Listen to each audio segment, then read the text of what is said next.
Hi Aquarius, this is your June mid-month tarot reading. I do 3 separate spreads in my mid-month readings. We'll have a spread on new love, a separate spread on love in an existing relationship or marriage, and I'll do a love from the past, aka the X spread. Please like, share, and subscribe to support this channel.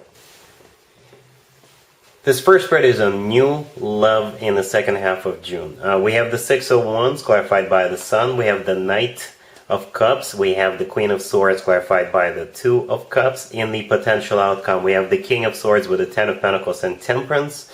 And we also have the Lovers on the bottom of the deck. You could be dealing with a fellow air sign, Gemini, Libra, or another Aquarius. You could also be dealing with a Leo, or a water sign, Cancer, Scorpio, or Pisces, or even a Sagittarius. You're dealing with this King of Swords. For the reading's sake, by the way, Aquarius, I'll assume you're the Queen of Swords, but you can assign the roles as you wish. It's up to you.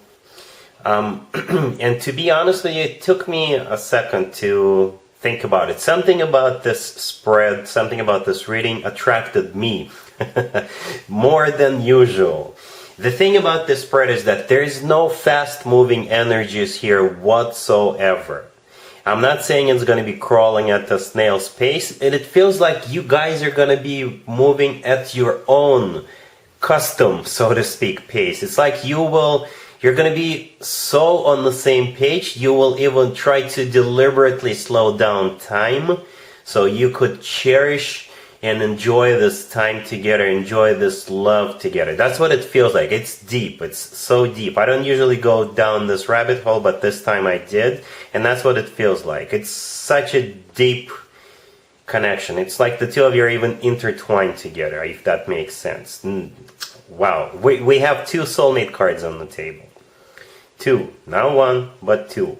And yeah, let's start off with one of them, with the first one of them, right? The Lovers on the bottom of the deck. All the way to right is the personal Gemini card. If this King of Swords is a Gemini, it makes total sense. But the Lovers is also a card of a choice. I don't really see you choosing, to be honest with you, but granted, we all choose to be in relationships, right? We all choose to enter relationships. But the thing about the Lovers card, it's a soulmate card, just like the Two of Cups to the left, clarifying the Queen of Swords, but the Lovers is also a twin flame connection card, if you believe in twin flames. And the Lovers could simply be the lover of your life card. But in my opinion, the Lovers is the best card in the tarot deck when it comes to a love connection between 2 people, right? And also, in my opinion, the only other card that comes close to the Lovers card is the Two of Cups. And like I said, like you see, we got both of them on the table, and that's what made me think that the two of you are definitely soulmates, probably even more with the Lovers card, depending on what you believe in. And there's just so much love here. And Temperance right next to the deck is the personal Sagittarius card. You could be dealing with a Sagittarius, but Temperance is all about, to me personally, patience. It's all about slowing things down, not being in a rush, not hurrying up, just enjoying this time together, enjoying this love together for each other. I hope that makes sense. You see how in the Temperance card there is a deity or an angel pouring liquid from one cup to another, and cups represent love or emotions in tarot, right? So you're just pouring it slowly from one to another, enjoying this time together. It is deep, I told you. Anyway, we start off with the Six of Wands, clarified by the Sun. The Six of Wands is a card of victory, it's a card of success, and back in the day, the Six of Wands used to be the proposal card. I don't think they're going to propose to you right away. If they do, let me know in the comments down below. I wouldn't be surprised if they do, because it's an instant connection. It's such a deep instant connection. Anyway, the Six of Wands, you've got this person's full and undivided attention. Right, they're coming in to win you over. It's a victory card. And it's clarified by the Sun. The Sun is the personal Leo card. The King of Swords may have Leo in their chart, or they could be a Leo. But the Sun is also a card of clarity. So you guys will be crystal clear about this connection very quickly. You will very quickly be clear about what this connection means to the two of you. Right? It means you guys are at least soulmates. The Sun is also the happiest card in the deck, right? The Sun also always talks about joy, success, happiness, feeling on top of the world. That's how you're going to be feeling. The Knight of Cups, right next to the Six of Wands, it could be a water sign, Cancer, Scorpio, or Pisces. But the thing about the Knight of Cups, it's the most romantic knight out of all four knights. The Knight of Cups always talks about genuine, authentic love. And that's what the two of you have for each other. Right? Then we got the Queen of Swords. Like I said, I'm assuming that's you. And your card is clarified by the Two of Cups. And it's also a soulmate card. It's a card of unconditional love. It's a card of two people seeing eye to eye, two people feeling the same way towards one another.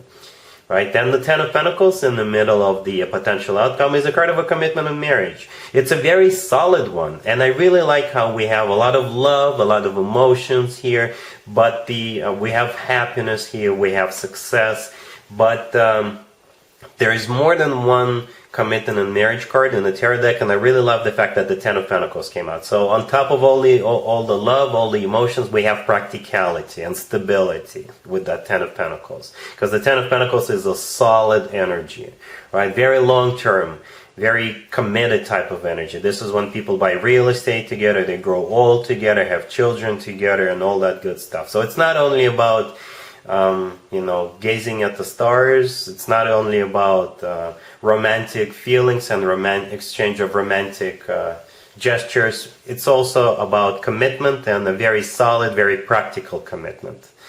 So yeah, this is deep, Aquarius. Really deep. I'm not going to do an extended for you. It doesn't make any sense to do an extended. Really happy for you, Aquarius. Congratulations.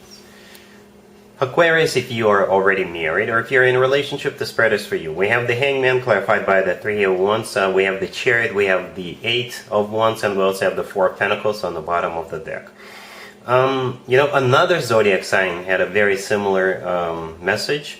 This spread right here is about travel plans, but it's pending, or it's like you're not sure if you want to go, or perhaps you don't want to spend that much money. I don't blame you.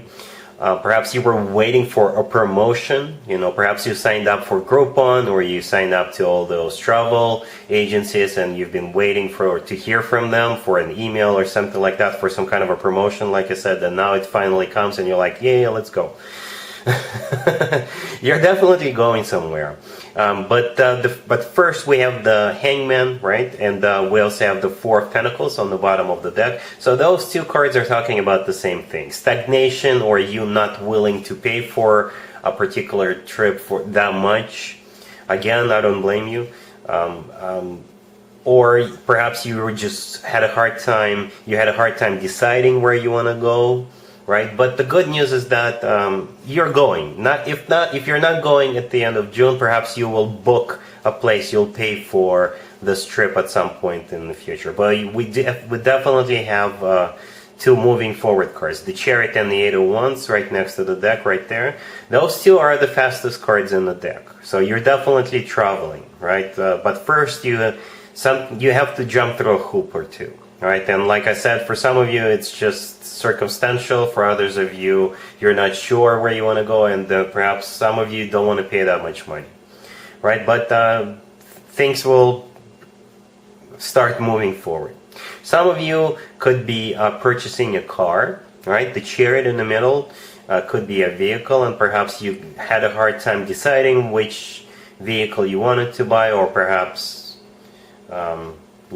they're too expensive. From what I read in the news is that there's huge markups on new cars right now because there's shortage, and perhaps you're waiting for prices to come down, right? Because it's just crazy out there. And once you hear about the right price for the right car, you will decide to purchase it. Okay? Cool. Let's see if anybody comes back from the past for you, Aquarius, in the second half of June. Keep in mind, it could be somebody from a couple of months ago, a year ago, or a couple of years ago, so it doesn't have to be the most recent ex. We have the King of Wands clarified by the Knight of Pentacles. We have the Six of Pentacles. We have the Empress, and we also have the Sun on the bottom of the deck. You could be dealing with an Earth sign, Taurus, Virgo, or Capricorn, or a Fire sign. Aries, Leo, or Sagittarius. What I noticed is that there is no card suggesting somebody is coming back from the past. Usually, I get either a Six of Cups or a Judgment card or a Justice card, but there's nothing here. Nevertheless, This is a spread of somebody coming back from the past. Perhaps it's not your ex, perhaps this is somebody you know. There could be an ex. Anyway, we've got this King of Wands, the first card that came out, which is clarified by the Knight of Pentacles. So it could be a fire sign with earth in their chart, or an earth sign with fire in their chart. The sun on the bottom of the deck is the personal Leo card, by the way. So if you have someone like that, then that's the person coming back, right? In general, the Knight of Pentacles is the slowest knight out of all 4 knights. So I think this person thought this offer through. And it almost feels like this person finally realized what you really mean to them, right? Because I believe the Empress right next to the deck, that is you. Right there, Aquarius, that is you. That's the way they're finally starting to look at you as, right? As the Empress. The way they were supposed to look at you from the beginning, right? The Empress is somebody who is being put up on a pedestal. Everybody knows who the Empress is. The Empress does not require an introduction. And most importantly, the Empress is a wife or a significant other figure. The Empress is somebody who is expecting a baby. So now they're looking at you as somebody they want to settle down with, they want to start a family with, right? Hence the Knight of Pentacles, which is the most stable knight out of all 4 knights, the most grounded knight, financially abundant knight, right? The most serious knight out of all 4 knights. The Six of Pentacles in the middle, this is a card of an equal give and take. This is a card of a balanced out type of a connection. But besides that, the Six of Pentacles makes me think that this person perhaps tried getting serious with other people in the past, and then they had this epiphany that the only person they could actually start a family is you. Like I said, it is kind of like an epiphany for them. They're like, oh, all right, so now I know. Perhaps they woke up in the middle of the night and it finally hit them that you're the one. That you've been there. If this is somebody who is not your ex, somebody who's been in your life, perhaps they'll say to themselves, you know what, this Aquarius been right underneath my nose, right there, all this time. And I was blind, but now I see. That's what it kind of feels like. Because the sun on the bottom of the deck is also a card of clarity, right? So this person is finally gaining that clarity about you. All right, I hope that makes sense, Aquarius. Okay, so yeah, that's what I have for you for this reading, Aquarius. If this video resonates with you, please like it. Please also share and subscribe. And other than that, Aquarius, have an amazing the rest of June. And there you have it. This was your tarot reading for this time period. I hope it resonated with you and helps you live a better life one way or the other. Thank you for watching, sharing, and subscribing.